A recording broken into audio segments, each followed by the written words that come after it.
समस्त दर्शक श्रद्धालुगण, ये पावन धराधाम जहाँ ये मानव का तन अमूल्य आध्यात्म मंथन के लिए अपने यहाँ से जाने के बाद भी नाम को इतिहास में छोड़ देने के लिए जाने के बाद भी याद करें, वो एक नाम है प्रभु का जो सभी नामों से ऊपर हैं, श्री राम। हे राम नाम रटते रहें, धरे रहें मन धीर, कारज सकल संभारत हैं, कृपा सिंधु रघुवीर।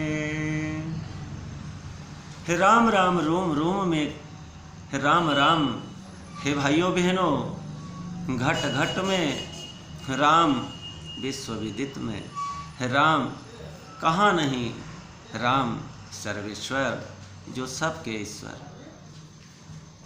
भाइयों बहनों, ये संसार सागर में कितने दुख और कितने सुख यहाँ देखने को मिलते हैं। जो सुख और दुख, यहाँ का सुख क्षणिक है, दुख भी, क्योंकि ये शरीर नाशवान तो है। तो मनुष्य को यहाँ अच्छा कर्म करना चाहिए या पाप कर्म करना चाहिए, बस यही जानने की ज़रूरत है। अगर मनुष्य जान गए कि पुण्य ही करना चाहिए, अच्छा कर्म ही करना चाहिए, पाप कभी नहीं करना चाहिए, पाप कभी भी नहीं स्वप्न में सोचना चाहिए, अगर जहाँ ऐसे भाव आ जाते हैं, वही आत्मा परमात्मा का घर बन जाता है, मंदिर हो जाता है, जहाँ प्रभु स्वयं विराजमान हो जाते हैं। किसी आत्मा में जहाँ ये भाव आ जाती हैं, क्योंकि दया, भाइयों बहनों, संसार में अगर जहाँ दया है तो दया का ही नाम है परमात्मा। दया वही है जहाँ परमात्मा है, धर्म वही है जहाँ परमात्मा है। ये मानव का काया, अमूल्य धन, मुक्ति का घर, यहाँ तो हम और आप चल रहे हैं, राम जी नैया खे रहे हैं। एक दिन वहाँ भी नैया पार होने के लिए हम और आप प्रभु के ही शरण में जाएंगे, और प्रभु स्वयं नैया बनकर, प्रभु स्वयं पतवार चलाने वाले खेवैया बनकर हम और आपकी नैया पार लगाएंगे, क्योंकि उन्हीं के धाम से ये हंस आत्मा आए और उन्हीं के धाम में ये हंस आत्मा जाएंगे। प्रभु ही हम और आपको दिन दिखा रहे हैं, प्रभु ही रात्रि, प्रभु ही श्वास है, प्रभु ही शरीर है। अब प्रभु के बिना न तो रात्रि है, न दिन है, न श्वास है, न शरीर है। इसलिए ये संसार एक खिलौने के भांति प्रभु जी ने बनाकर भेज दिए हैं। बालक बन के खेलें, बड़े हो जाएं, अच्छे कर्म करें, सत्कर्म करें, और यहीं बूढ़े होकर एक दिन अपने तन, मन, धन, जन सारे के सारे यहीं छोड़कर हंस उड़ जाएंगे। भाइयों बहनों, अच्छा कर्म करने वाले के लिए धर्मपुरी बनी है, जहाँ धर्मराज भी गले लगा लेंगे, और गलत कर्म करने वाले के लिए यमराज 18 भुजा के काले करोटे विराजमान हैं, यमपुरी हैं, जहाँ की हुई गलत कर्म का दंड देने के लिए विराजमान है। भाइयों बहनों, धर्म करने वाला मनुष्य प्राणी देवतुल्य वहाँ पूजे जाते हैं, देवताओं की तरह उनकी पूजा होती है कि धन्य है। और जो गलत किए यमलोक में तपाए जाते हैं, पकाए जाते हैं, और वहाँ जो ताड़ना होती है उसका बखान कैसे किया जाए, कम है। आध्यात्म में अगर देखा जाए, अपने वेद पुराणों को देखा जाए, तो समझ में आता है कि अच्छे और बुरे कर्म का क्या फल है। भगवान कृष्ण अच्छे और बुरे कर्म का फल बताए हैं। जिसको जो मर्जी होता है सो करते हैं।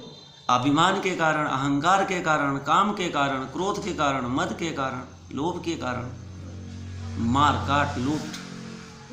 अरे लूटना है प्रभु के नामों का कीर्तन, लूटें, कीर्तन करें, स्मरण करें।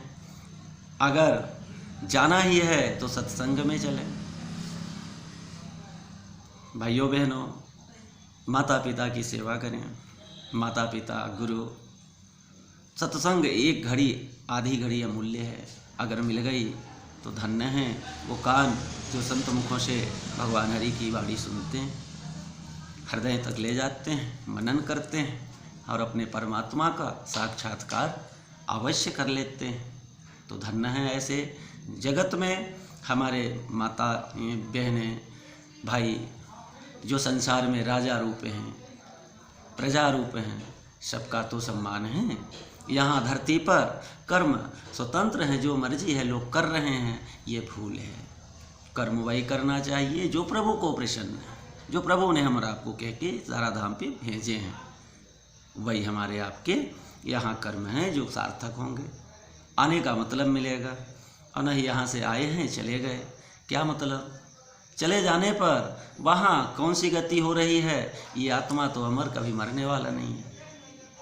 तड़प तो ये छाया नूतन शरीर यही आत्मा लेके भोगेगा। इसलिए भाइयों बहनों, अच्छे कर्म का फल है सुख समृद्धि। दूसरे को अगर हम एक रोटी देना चाहेंगे तो निश्चित है परमात्मा अवश्य हमें भी मुख दिए हैं, तो अवश्य सोचेंगे कि मेरा भी भक्त एक कप चाय पा जाए। परमात्मा अपने नहीं खाते, पूरे विश्व में सबको खिलाने के बाद ही प्रभु स्वयं भोग लगाते हैं। एक बार लक्ष्मी जी भगवान विष्णु से कहने लगी, प्रभु आप कहते हैं मैं सबको भोजन कराता हूँ, सबको भोजन कराता हूँ। अरे प्रभु सबको कराते हैं, इतना लेट आते हैं? बोले हाँ देवी। बोले ठीक। तो एक सिंधोरे में अपने एक पतिंगा माता जी पकड़ के और अंदर बंद करके रख लेती हैं। प्रभु आए, पूछती हैं, प्रभु आज आप सबको भोजन करा चुके हैं, भोजन दे दिए हैं? बोले हाँ देवी। जाकर खोल के देखती हैं तो वहाँ भी सुंदर चारा, जैसे वो उस पानी बूंद पड़ते हैं उस प्रकार से बूंद पानी का चावल पतिंगा भी चल रहा है, भोजन पाया है।